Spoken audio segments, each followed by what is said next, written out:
Eclipses. 5. Penstroke. Variance 5. Royal's Grace. Celestia needed this. A reason to depart. The castle just was. One glare had caused everything to blow up in her face. She had feared it would in time. She knew there would be a bad reaction when the news got out. Still, Celestia kept it hidden, trying to do the sisterly thing. She just wanted to protect the only family she had in all the world. So now she flew, dusk wind passing past as she went on her unexpected, but much appreciated errand. Celestia could have teleported the distance, been there and back in a matter of seconds, but that would have put her back in the maelstrom of anger and trapped within the castle. No, she needed this, and they needed this. They both needed time to calm down let cooler heads prevail. She was above the clouds, flying with a tailwind. Ahead of her a storm brewed over her destination. Thunder, lightning, and rain prepared to unleash themselves upon the ground below, fleeing from in the midst of the storm, only to have to go into an actual storm, and seemed to fall in line with how her day was going. For the moment, she simply focused on herself and her flying. Celestia banked and turned, forming lazy circles as she tried to delay her arrival. Her wingtips gently dipped into the clouds just below her. The dampness sent a small, invigorating chill thrilling through the tips of her wings down to her spine. The shiver carried away some of the tension latent in her body, casting it out into the world. It felt good, even if parts of her body were starting to numb from flying. The cold felt good. It was a crucial component to the simple serenity of dusk. The sky was a warm cascade of colors as the sun set and the moon prepared to rise. The first few stars were starting to shine, the forerunners to the tapestry of the night. This was usually one of the calmest parts of the day to her, a time of peace, when the business of the day was over and the sweet dreams of night were yet to arrive. Celestia took in a deep breath, and a smile blossomed onto her lips. The air was so high above the clouds it smelled clean, and tonight carried the wispy aroma of rain. Still, her reverie had to come to an end. The clouds beneath her were shifting, rather rapidly, from calm cumulus to a billowing storm. The weather would not delay her, though Celestia did take a moment to prepare a protective spell, with just a little half-spear shield to hold off the rain and lightning of the storm. With the spell in place and her lungs drawing in one final sweet breath from the world above the clouds, Celestia dove. She dropped through the storm clouds, rain spattering her shield, as she descended towards the wild wilderness below. She was heading into the everfree forest, to a clearing where, hours ago, dark magics had been wrought, and her faithful student had been pony nap. Supposedly, Twilight's bag still remained in the forest, containing a precious book she was having a small panic attack about. Lacey had tried to retrieve the book on her own, given the two options. Twilight writing a letter begging for forgiveness about losing the book was the better choice. The other concerns in her letter, however, had been what doomed Celestia. She had, on a simple whim, chosen to let Luna read the letter first. In that moment, all of her work to shield Luna from the cult and her nightmares attendants had gone out the window. Right now, even flying through a storm was better than trying to explain herself to Luna. Celestia's toes touched down in a clearing, sinking into the mud. Honest to goodness mud. She couldn't remember the last time she had walked in mud. It was more likely for her to enjoy a mud bath in a spa than to actually walk on muddy earth. Though mud baths are luxurious, the only kind of bath she'd be looking forward to was a long hot one with lots of bubbles. Before that could happen, she still had to retrieve the book. Then hopefully, she could sneak back to the castle to avoid talking to Luna until the next morn. With the sound of falling rain around her, Celestia began casting the locator spell Twilight had provided. Her horn began to flash, and turning slowly in a circle, she was able to find a direction where the flashing was the quickest. And that direction led to a bush, and in that bush was the saddlebags. They were soaked through, and the book inside would likely need careful drying, but she could at least make Twilight happy by telling her the retrieval had been successful. Carrying the saddlebags and her magic, Celestia moved out from beneath the canopy trees and prepared to take off. The storm was truly raging. For a moment, she liked to think it was the forest showing displeasure about what the cult had tried to do, trying to use the rainstorm to wash away the foul magics. On the other hoof, perhaps the forest didn't care at all. There was no benefit in trying to personify and understand the forest. Not when Celestia was growing more eager to return to the castle and sneak into her chambers, and just soak in a hot bath with. But how's the cherry scented candles tonight? Yes, the cherry scented candles sounded wonderful. Her wings spread wide. Celestia prepared to leap into the sky when it flashed and roared. The bolt of lightning startled her. She slammed her eyes shut, shook her head, and stumbled a few steps back. Even the inside of her eyelids, Celestia could see a glowing line of the frightening, dancing, rainbow colors as her vision recovered from its blinding flash. Her ears rang with the thunder, and the prince's inappropriate curse slipped from her lips as she tried to recompose herself. Yet, over the sound of rain and rustle of trees, something began to reach Celestia's ear.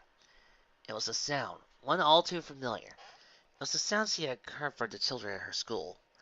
Those who were lonely and struggling to cope with being separated from their families for the first time. It was the sound of crying, as Celestia could hear from a nearby bush. She turned and approached the bush. Had a cultist brought a child to the ritual? It was a terribly irresponsible thing for a parent to do, especially if the child was left behind. Yet, that was the situation. It was probably a fortuitous turn of events. A son or daughter of a cult member could perhaps hold a wealth of information. Even knowing the names of the child's parents could help with Celestia's team of investigators to more members of the cult.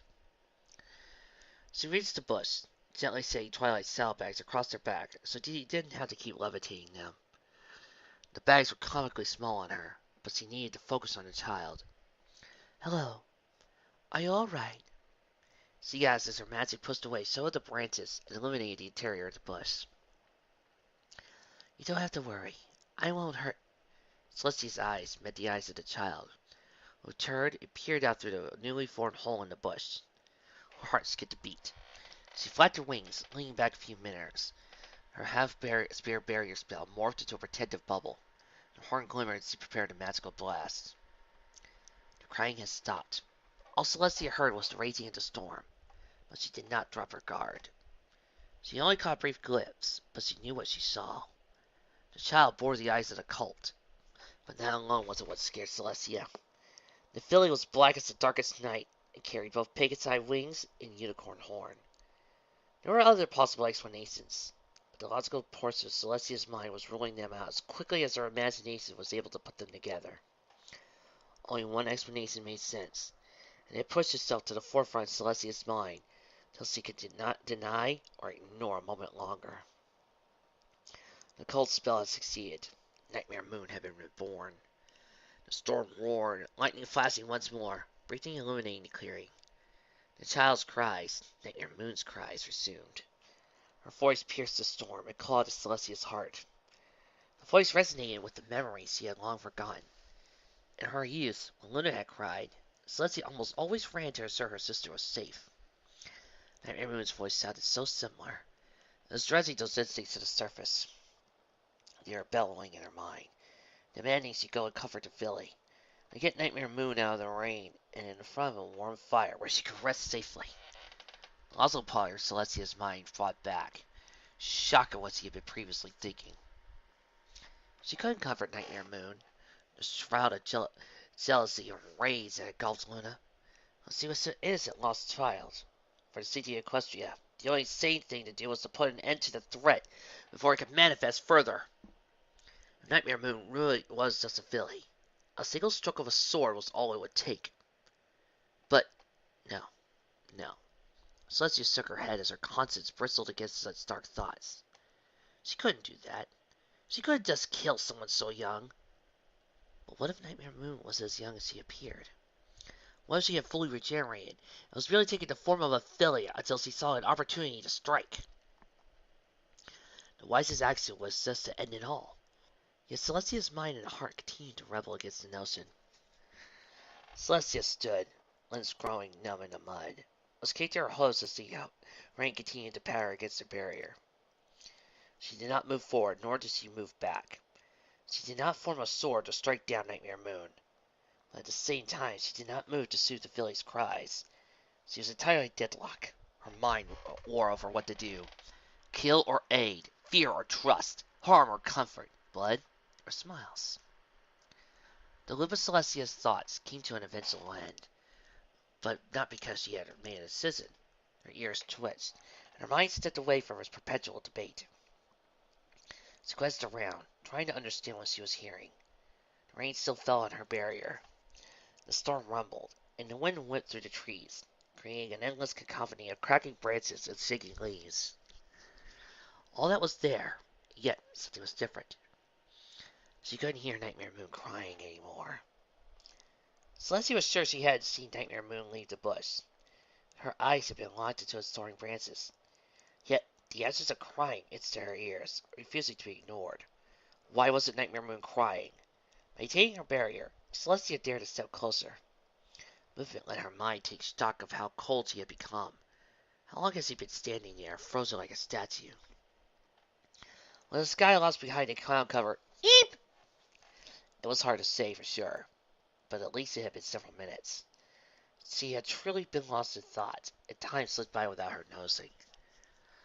Standing once more next to the bush, Celestia braced herself as her magic pushed aside its branches. Nightmare Moon came into view once more, illuminated by the glow of Celestia's horn. The filly did not open her eyes this time. Her chest was barely moving. In spite of how cold it had to be, the filly wasn't shivering. "Hey," Celestia said, struggling to find her voice. "Are you awake?" The filly shifted. She struggled to lift her head. Her eyes barely cracked open. She opened her mouth, and the lips to form words, but her voice was too quiet. Then her eyes closed, and her head dropped again, body managing a single shiver before falling still. The only movement came from the weak rising and falling of her chest. Celestia was still certain the filly before her was Nightmare Moon, but the child on the brink of death finally tipped the scales in her internal conflict. Nightmare Moon or not, she couldn't kill the filly, nor leave her to die in the forest.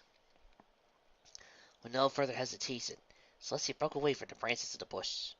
"Hold on," Celestia said as he levitated Nightmare Moon gingerly. "I'll take you someplace to get warmed up. Just hold on." With that, the Sun Princess took off. She flew swiftly, her barrier spell keeping the storm back as her magic could stride Nightmare Moon. The filly was ice cold to the touch and covered in scratches. Celestia would cast what spells she could to heal and stabilize the young pony. But a swift return to Canterlot would give the filly the best chance to survive. Luna navigated the halls of the castle with a spiteful purpose, her hooves clicking against the well-polished floor as she trotted towards her destination. First, she finds out Celestia was hiding things regarding a cult of Nightmare Moon worshippers. Then, her dear sister ups and advances, with the staff only able to say she had run an urgent errand. Now Celestia had apparently returned and was summoning, practically ordering, for Luna to come to her chambers. A dozen possibilities had already run through Luna's mind. Her imagination trying to predict what she would find. She was expecting Celestia to make some sort of grand gesture in an attempt to earn forgiveness. 5 of the possibilities involved a "please forgive me" cake in different flavors. For other situations, Luna predicted Celestia would try and sit her down, and explain how she was just trying to be a good sister. Luna did not doubt Celestia likely meant well, but that didn't dull her anger regarding the situation. Doing the wrong thing for the right reasons didn't change the fact it was still the wrong thing. The other few situations she imagined had Celestia begging for forgiveness. Those made her smile a little. If Celestia really was repentant enough to get on her belly and beg, Luna could stop when she still stay angry. Still, seeing Celestia prostrate herself, it would be an enjoyable first step. But before Luna's mind could wander further, she arrived at the door of Celestia's chambers. She knocked. "Sister, I am—" The door didn't open. Instead, Luna felt the magic surround her just before being forcibly teleported inside. She stumbled a little, her body recovering from the sudden shift. She glanced around briefly, verifying she was in Celestia's room before focusing her gaze on her sister. Celestia was bending over her bed, magic glowing as she pulled up the blankets. "Is there a reason you didn't just open the door?" Luna asked, not moving from the spot. "Can't let any of the staff know what's going on," Celestia replied as he turned away from the bed and faced Luna. "No one but you and I can know about this." A chuckle rose from Luna's throat. Probably more unlikely predictions about to occur. "Sister, if you wish to make a fool of yourself apologizing to me, I certainly appreciate the desire to just keep it between us. But was it really necessary to teleport me in here?" "Luna, this isn't about that." Celestia strode up to her sister. I found something, and considering you already know about the cult, I felt like this was something we needed to address together. Found something? Luna arched an eyebrow. Was that true concern in Celestia's eyes? It was rare to see her sister wear such an expression. Did one of the captured cult members spill some critical information? No, and honestly, you won't believe me unless you see it for yourself. She turned and stepped to one side, using her head to motion towards her bed. Luna arched an eyebrow and began walking forward. Now that her view of the bed wasn't obstructed, she could see what Celestia had been doing when she arrived. Someone was asleep in her sister's bed. It was a small, young, black alicorn filly, a rare color indeed. There was some warm wash rag draped over her forehead, just below her horn. The filly seemed to be tucked in with extreme care. "Is this one of the students from your school?" Luna asked as once as she reached the edge of the bed. "No," Celestia said as she walked up beside Luna. The pair towered over her bed, their shadows falling across the resting filly. "I found her out in the forest when I was retrieving Twilight's book." Luna rolled her eyes. So that's where Celestia had gone. It was a flimsy excuse to get out of the palace and avoid the mess he made. She wanted to be angry, but Luna could no longer find the hated emotions she had been carrying with her when she first arrived at Celestia's door. Celestia's concern regarding the small filly had diffused their previous situation, at least for the time being. But why? Why was Celestia so worried? Luna opened her mouth to ask that very question, but as she began to form the first syllable, she saw Celestia tensed. Her sister was focused on the filly, and when Luna turned her head to look, she saw the young filly stir. She turned beneath the covers, the odd emotions of a body, trying to make itself more comfortable, not truly slipping out of the sweet embrace of sleep. The filly shivered. She turned to one side, the blankets falling down her body a little. Her eyelids cracked open, giving a small glimpse of the irises. With that small shift of position, Luna glanced at what Celestia had feared. It made her tense, step away from the bed. Black coat, wings, horn, eyes. Luna knew those eyes. She had seen them staring back at her from stained glass windows, from statues, for a brief time her reflection in the mirror. They were the eyes of the greatest mistake in her life. "Sees what I was," Luna whispered, quivering her voice. "It's not. You said you stopped the spell." "Or, either that, or... Sister? Which one of my bat ponies took your honor? Which one? Was it Sunshine?" No. It's Nightmare Moon. Okay, just wanted to make sure. What?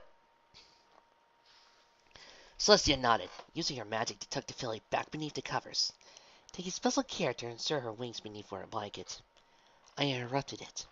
I cast a massive lightning bolt spell at the center of their ritual, but they were already casting a spell.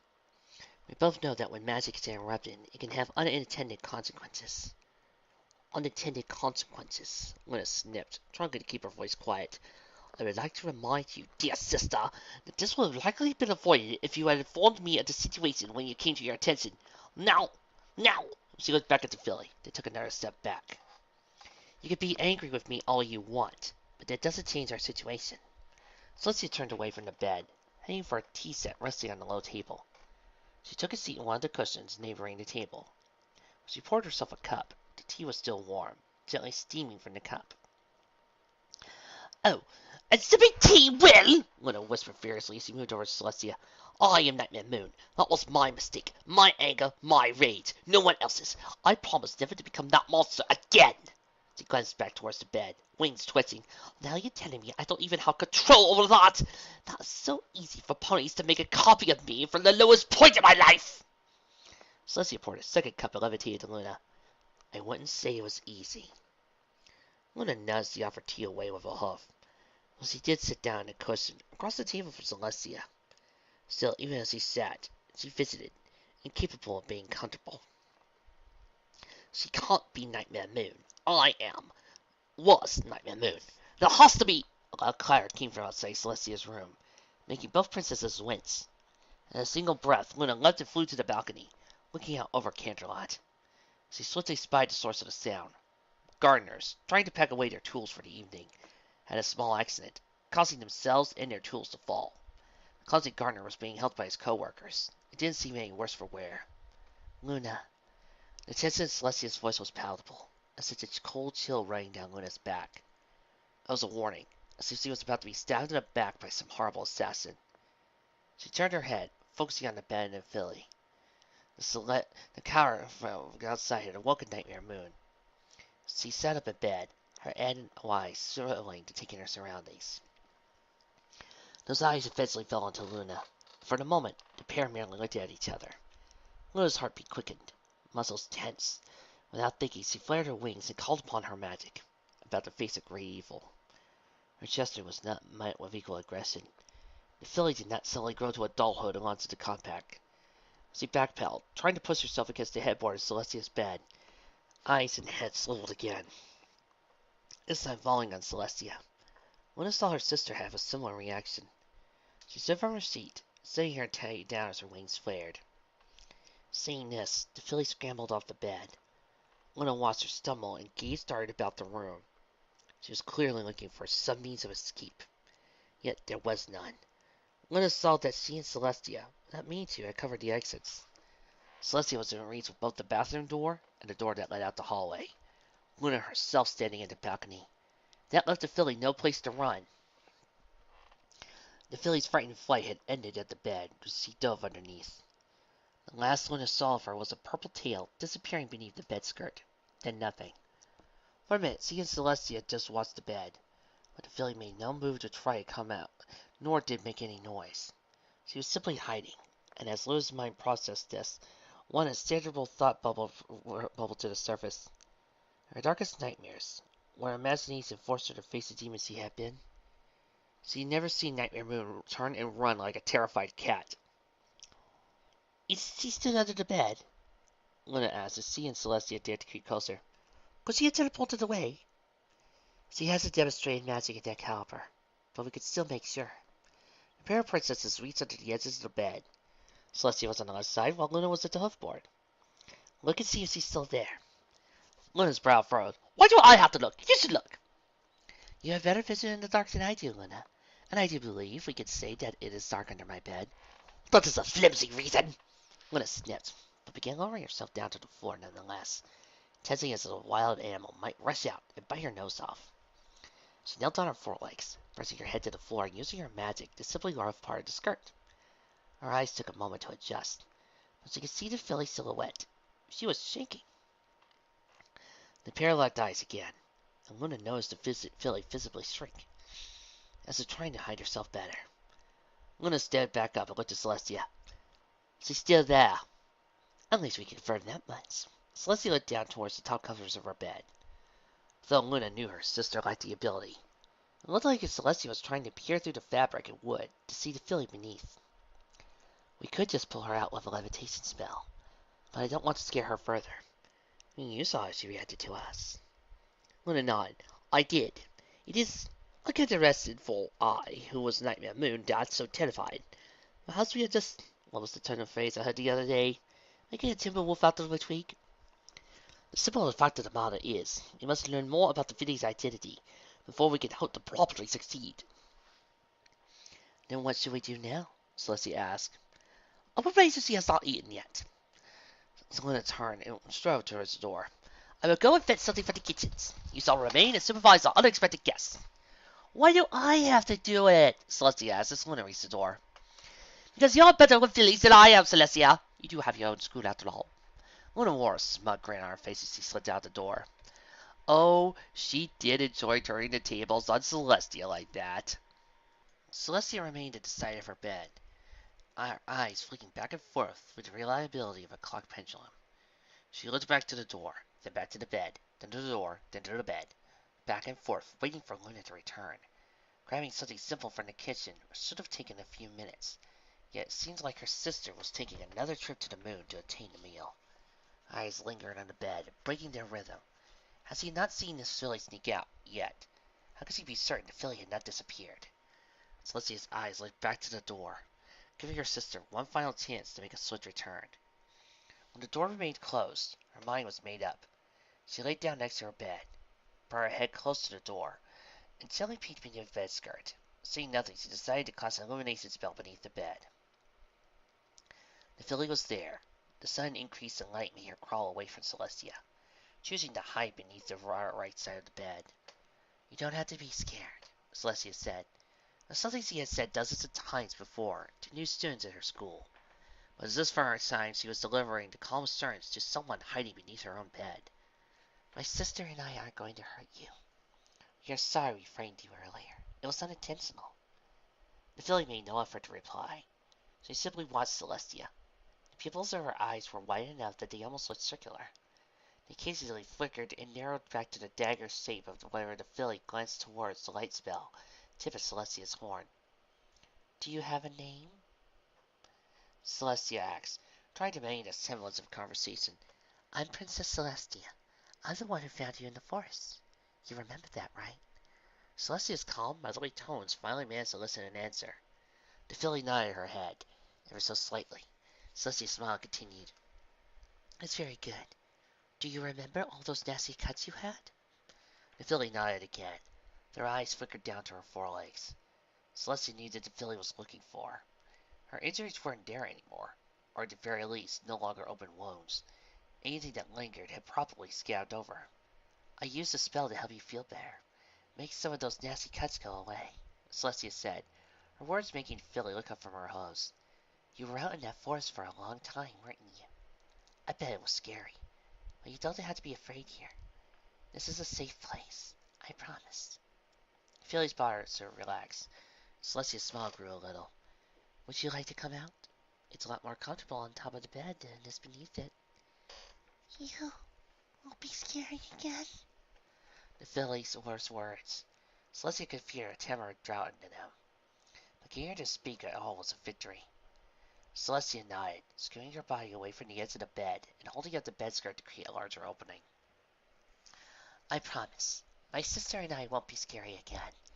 In fact, she's gone to fetch you something to eat. I bet you're hungry. The simple mention of food made the filly's eyes flash, and the grumble of an empty stomach reached Celestia's ears. The promise of safety and sustenance was the final item needed to tip the scales. The filly began to slowly crawl towards Celestia, eventually peeking her head out beneath the bed skirt. See, it's much better out here, Celestia said, smiling warmly. She stood up very slowly, before climbing up onto her bed. She lay down on top of the blanket and made herself comfortable before craning her neck over the edge of the bed to look down at the filly. Would you like to come up here and sit with me? The filly nodded as she turned around to face the bed. She sank down, legs coiling before she made the leap, her wings spread, but Celestia could already tell her trajectory was going to fall short. Instead of landing, the filly flopped onto the side of the mattress. Only her head and forelegs managed to accidentally touch the top of the bed. Don't! My heart! She managed to slap back, the subtle forces of gravity dragging her back to the floor. However, a bit of levitation magic from Celestia ensured the filly did not fall. She gave her a little boost, helping her get back on top of the bed. The filly glanced at Celestia, as if she realized she had been helped, but offered no thanks. Instead, she just watched gingerly across the blanket, gave Celestia a wide berth, walking the perimeter of the bed as she took in the room. Celestia made no further effort to force the filly to talk. She had triumphed in getting the young pony out from under the bed. Now it was just a matter of waiting for Luna to return. Yet, nothing else to do, she watched the filly. She watched her walk, and on occasion stumble as the softness of the bed got the better of her. The moment felt familiar. It tickled her mind with the sensation of deja vu. This was familiar, as the memories gently flowed to Celestia's mind. She couldn't stop her smile from growing. She could remember a time when she and Luna were just fillies themselves. It had been centuries since she had thought of their childhood, yet she could remember moments like this. Celestia would be sitting and watching Luna, like a responsible big sister, as her sister simply amused herself. One such memory stood out. A day when Luna received a new toy. Toys in the time of her youth were rare and crude compared to modern standards, but Luna loved it all the same, letting the doll slot right on her back as she went through an imaginary trip through some unknown adventure. To Celestia at the time, it looked just like Luna was walking in circles. Still, it had been enjoyable listening to her babble about the doll what she imagined, and particularly exciting when they found she suddenly had to flee from an unexpected group of bandits. It's hard to believe that she and Luna were so content with their lives when they faced each other in combat. Luna thought of herself as Nightmare Moon, the monster who tried to attack Equestria. Celestia didn't think the same way. To her, Nightmare Moon was the monster who stole away her sister, like some monster in the night. A monster that could not have succeeded if she had continued to be a good sister, if she had continued to watch over Luna like a real big sister would have. And this filly truly was Nightmare Moon. This was all some elaborate plan. Celestia failed to be ready. She would protect Equestria as before, and this time she would protect Luna too. She would figure out the true nature of this filly. If needed, she would summon Twilight and friends to use the elements of harmony. A knock broke Celestia's thoughts. Luna slid to the room. She carried with her a covered tray. In fact, she was procuring more food than sustainable for an evening snack. The filly perked up, almost tumbling off the side of bed, to post herself as close to the food as possible. Her nose twitched, already catching whiffs of the aroma. It was a sight that made Celestia chuckle. Her amused smile quickly withered away. She had to be careful not to fall for what could simply be an innocent act. "I am sorry for the delay, Celestia," Luna said as he set the serving tray down on the bed. "They just seem to tend on making something too fancy for our needs, given the situation. After seeing some of our younger guests complain about the palace menu, I insisted cutting with something more appropriate." Luna lifted the lid, revealing a large bowl of tomato soup, a sizable snack of grilled cheese sandwiches cut into triangles. He also insisted making more than I originally asked, when I mentioned I would be sharing this snack with you.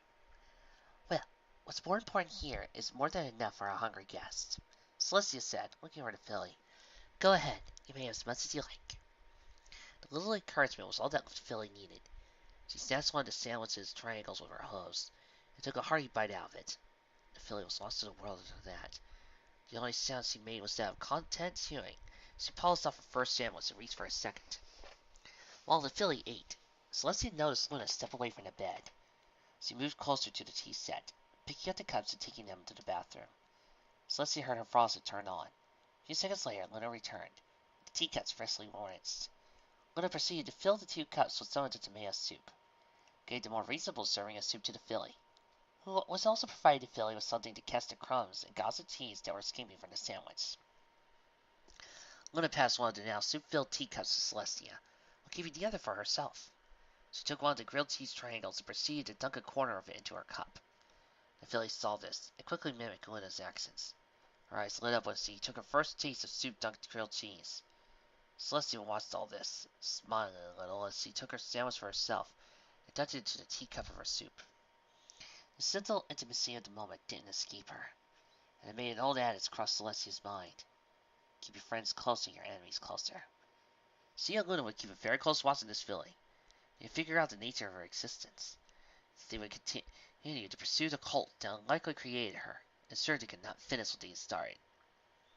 Nightmare Moon would not rise again in Equestria, not if Celestia had anything to say about it. Various end. What would happen if someone else found next?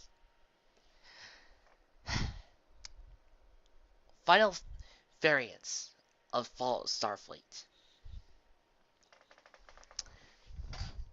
With all the events of the previous seasons of Starfleet going on Nix's mind, so you'd be curious to know that after she fought Death, Death would tell her that Twilight's soul is around, missing, needing her, and Nix would have to find it and rejoin it with her body. Nix knows this and begins a secret quest to hunt down her mother's soul. All the while, she watches as the rest of the world grows by, changes. Whether it be having to help Pinky with her depression, or with her brother's incoming marriage and incoming fatherhood, Nix proceeds to continue on an adventure. But no matter where she goes, she finds she can never find her mother's soul. Oh, sure, she sees many of the things that have happened in Fall, and due to her presence, certain things change. Daphne gets a new friend, and is helped when she loses her father. Nix is there to help Krista, and they become friends. But as time wears on, Nix finds out a secret. Her mother has always been there, her mother's soul. It's in her.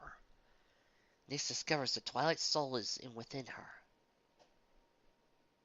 Twilight needed to use Nyx's body. When Nyx comes in, she sees that her mother's soul is asleep within her. And, with a little bit of magic, manages to reunite Twilight's soul with her body. Just in time for the final battle of Philadelphia. And from there, the rest of the story continues as you imagined, only with Twilight now. The Upper Circle does not have its main team member, but they manage so barely. Conquest falls, and the world still changes. And Nyx lives on. As for the fic itself, it's pen stroke. What can I say? I mean, really, I got nothing. Alright, the variances are all interesting. You probably have your own favorites. I have mine. As I said before, the best part about this is I don't have to really do anything new for this story because you already know my thoughts, and I don't really have to do any type of reviewing because this time I can just say it's pen stroke and boom, you'll automatically know it's probably good. And you already know that it's one down, thousands more to go. Next time on the show, Spike, I got a book. I got a brand new book. Spike, what's the new book?